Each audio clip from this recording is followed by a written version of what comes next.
Dalam nama Bapa dan Putra dan Roh Kudus. Amin. Allah Bapa di surga, kami mengucap syukur dan terima kasih ya Bapa, bahwa kami Kau boleh Kau beri anugerah yang terindah dalam hidup kami, yaitu kitab suci.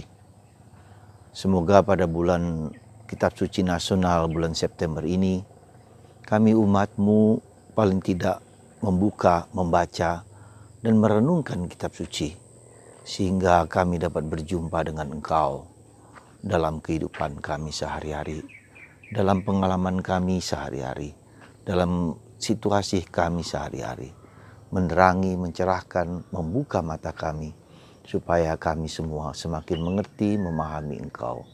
Terpujilah nama-Mu kini dan sepanjang masa. Amin. Para saudara-saudariku yang terkasih dalam Kristus, pada bulan September ini, gereja selalu mengajak kita untuk merenungkan, memikirkan, menyelami kitab suci. Ya. Maka kemarin Monsinyur Pidiarto, seorang profesor kitab suci, menerangkan secara gamblang, secara jelas, di mana peranan kitab suci itu bagi kita orang Katolik. Secara benar, supaya kita tidak mudah terpengaruh dan tidak mudah digoda oleh pandangan-pandangan yang tidak selalu tepat dan benar menurut cara pandang kita. Karena itu saya mau forward kepada Anda khotbah beliau kemarin di dalam WA Anda. Nah, saudaraku yang terkasih dalam Kristus, saya hanya sedikit mengutip satu hal penting yang sehubungan dengan kitab suci yang kita renungkan. Ada dua hal yang mau saya sampaikan. Pertama, Injil hari ini bicara tentang Yesus yang mewartakan dengan mulutnya, dengan kata-katanya, dengan pikirannya, apa yang menjadi kehendak Allah. Ya, dia mewartakan kemana-mana, menyatakan kabar gembira kepada segala bangsa. Ya, nah, tidak hanya itu, ya, Yesus tidak hanya mewartakan dengan mulut, dan kerap kali orang tidak mampu mengerti dengan apa yang dikatakan. Seperti halnya juga dengan kita. Kita omong tapi tidak banyak orang mengerti. Maka kata-kata itu dilengkapi dengan tindakan, dengan perbuatan, ya, untuk menerangkan apa, untuk menunjukkan bahwa yang dikatakan Yesus itu sungguh-sungguh suatu kebenaran, sesuatu yang sungguh-sungguh dimaksudkan, apa yang menjadi rencana dan kehendak Allah bagi manusia. Ya. Jadi dua aspek penting ini harus nampak di dalam karya Yesus. Ya. Dan itu nampak hari ini. Yesus mewartakan, tapi Yesus menyembuhkan juga. Bukan hanya menyembuhkan, mengusir iblis yang tahu siapa Yesus itu anak Allah. Yesus pergi kemana-mana mewartakan kabar gembira, tetapi dengan tindakan, dengan perbuatan, dengan sikap, dengan kata-kata yang dinyatakan olehnya. Nah, jadi dua aspek penting itu yang menjadi tanda, ya, menjadi tanda bagaimana pewartaan itu menjadi efektif di dalam kehidupan kita manusia. Nah, saudaraku yang terkasih dalam Kristus, demikianlah kalau kita perhatikan dengan gereja kita, ya, dengan gereja kita yang mengerti dan memahami bahwa kitab suci memang, ya, adalah sabda Allah, tetapi ada sesuatu yang tidak hanya sabda yang berupa tertulis yaitu kitab suci, tetapi sabda Allah yang tak tertulis, firman yang disampaikan oleh Allah, bukan hanya dengan kata-kata, tetapi dengan tindakan, dengan perbuatan, dengan pernyataan, dengan sikap. Ya. Jadi misalnya tentang Allah yang menciptakan semesta, ya, menciptakan Allah bertindak dulu, baru menyatakan apa yang menjadi perbuatan tindakannya itu. Ya. Dan pengarang kitab suci menerangkan dengan ilham Roh Kudus, menerangkan apa yang menjadi tindakan perbuatan Allah bagi manusia. Demikianlah, itulah ya, kita mengenal dan memahami kitab suci itu sebagai bagian dari Allah yang mau mewahyukan hidupnya. Ya. Allah mau menyatakan dirinya kepada kita. Tetapi bukan Allah yang mau menyatakan diri saja, tapi mau mengajak kita untuk bersatu dengan dirinya di dunia ini, di saat ini, tetapi juga nanti dalam keabadian ke surga. Jadi bukan hanya nanti, hidup kita itu bukan hanya nanti, tetapi sekarang ini. Dalam pergulatan, perjuangan, dalam situasi apapun yang kita alami, Tuhan mendampingi kita. Ya. Tuhan mendampingi hidup kita supaya kita dapat menerangkan, dapat mengerti, memahami apa makna kehidupan kita di dunia ini. Nah, karena itulah maka kita perlu juga mengerti apa yang Tuhan sampaikan kepada kita, apa yang Tuhan inginkan kepada kita, apa yang menjadi pesan kita, apa yang menjadi misi Tuhan dalam hidup kita. Itulah jadi kita, setiap hidup manusia pasti punya tujuan, punya alasan, punya maksud, ya. Dan itulah yang harus kita kenali dalam diri kita, ya. Yang harus kita kenali dalam diri kita, pesan apa yang misi Tuhan berikan kepada saya. Seperti Yesus mengatakan, aku dipanggil, diutus untuk membebaskan orang-orang yang tertawan, orang-orang yang tertindas, orang-orang yang miskin. Jadi orang-orang yang membutuhkan pembebasan dari perbudakan dosa, dari penderitaan, dari kesakitan.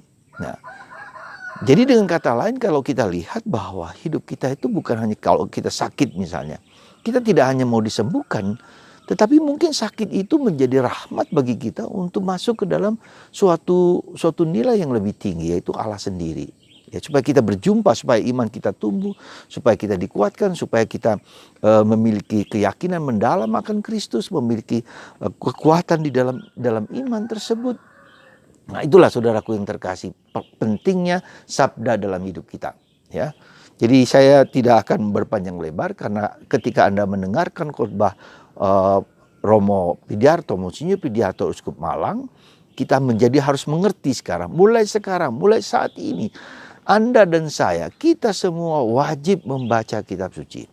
Ketika Anda mendengarkan renungan ini, ya, tidak cukup hanya mendengarkan renungan saya, tapi juga membaca teks kitab suci sendiri, ya.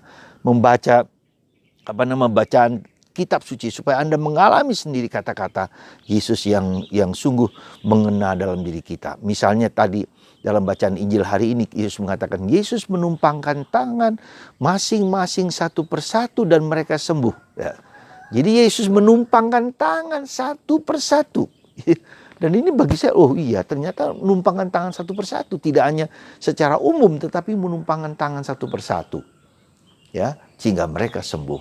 Nah, saudaraku yang terkasih, yang kedua, kalau Anda tahu, ya, apa yang saya sebut dengan ruah, yaitu bacaan harian kitab suci, ya. Nah, inilah ruah, ya.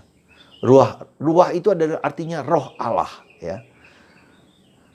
Kumpulan bacaan-bacaan harian kitab suci liturgi gereja ini adalah suatu usaha dari saya pribadi, kira-kira tahun 2002, ya. Karena kecintaan saya akan kitab suci. Dan umat pada waktu itu belum sungguh-sungguh menghayati kitab suci. Maka saya tahun 2002 itu mengerjakan sendiri teks-teks kitab suci. Bacaan-bacaan harian tersebut. Sehingga umat dapat dengan gampang, dengan mudah untuk membaca secara pribadi. Ya. Dan sekarang sudah kurang lebih berapa tahun, ya. Kurang lebih 18 tahun. Dan sekarang sudah semakin menyebar kemana-mana. Saya gembira, saya bahagia bahwa umat mulai merenungkan kitab suci meskipun hanya melalui ruah. Saya tahu ada banyak kekurangan ketika dengan ruah, karena orang tidak bergaul sendiri dengan kitab suci yang ada itu. Ya, tetapi paling tidak di zaman yang terus berkembang ini, orang mendengarkan lewat ruah, lewat bacaan-bacaan, lewat YouTube, lewat online, semua adalah sarana-sarana yang dipakai Tuhan supaya kita lebih bisa mendengarkan sabda itu, ya. Sabda itu diwartakan kemana-mana, entah kemudian terkena atau tidak terkena. Mudah-mudahan suatu saat ketika hatinya terbuka, kemudian mereka umat Allah itu semakin semakin mengenal, tersentuh oleh firman sabda itu. Nah, itulah saudaraku yang terkasih dalam Kristus. Saya bersyukur supaya ruah itu dapat tersebar kemana-mana, dapat dinikmati di seluruh Indonesia, dan orang sungguh-sungguh dapat mengenalinya dengan baik. Dan bagi Anda yang dapat membantu kami, semoga Anda juga menyebarluaskan ruah itu kemana-mana, ya. Supaya ini, karena dana itu adalah untuk dana pendidikan para Frater Karmel yang sekarang ini cukup banyak ya.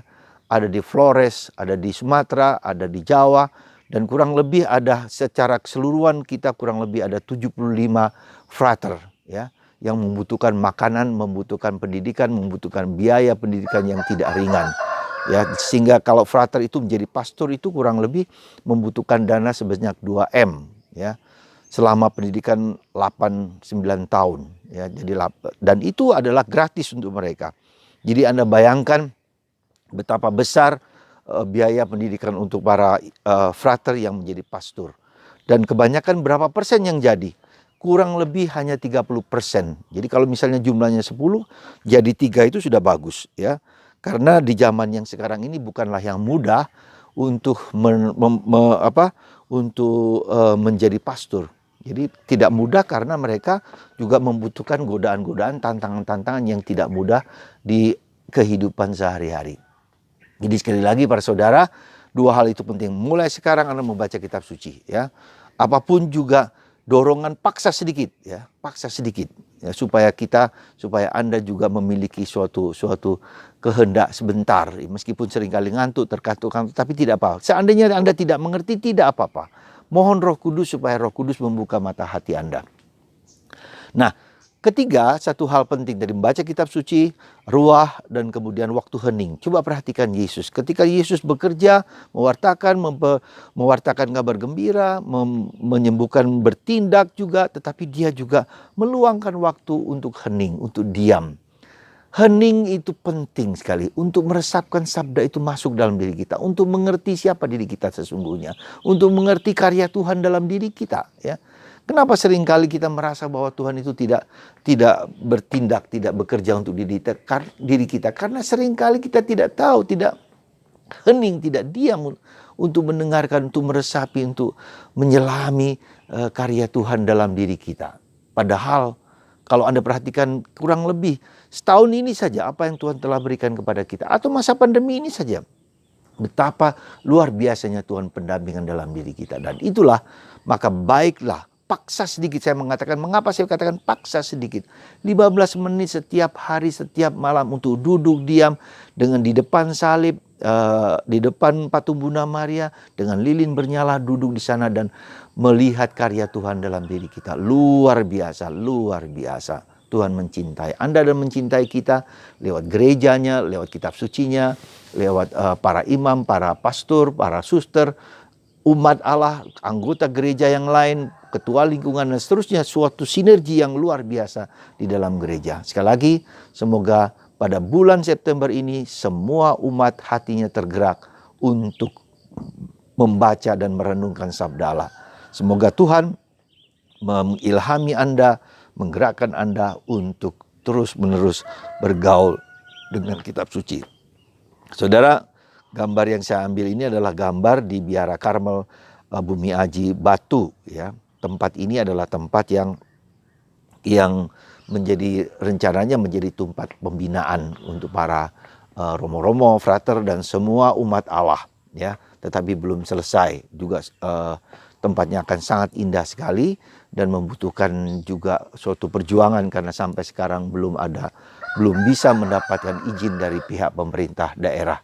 Semoga berkat bantuan doa-doa Anda, kami semua, tempat ini menjadi tempat yang layak dipakai untuk pembinaan iman umat, sehingga tempatnya hening, tempat yang sejuk, tempat yang nyaman, dan orang bisa bersekutu dengan Tuhan, mengenal diri mereka sendiri dan diri kita masing-masing. Semoga Tuhan memberkati Anda, dan bagi Anda yang sakit disembuhkan, bagi Anda yang terpengaruh atau oleh kuasa kegelapan, dengan nama Yesus Kristus, yang kuasa yang Tuhan berikan kepada hamba-Mu ini, mereka pergi sirna dari Anda semua dan kembali ke tempat mereka berasal. Berkat Yesus yang diberikan kepada hamba-Mu ini, dalam nama Bapa dan Putra dan Roh Kudus. Amin.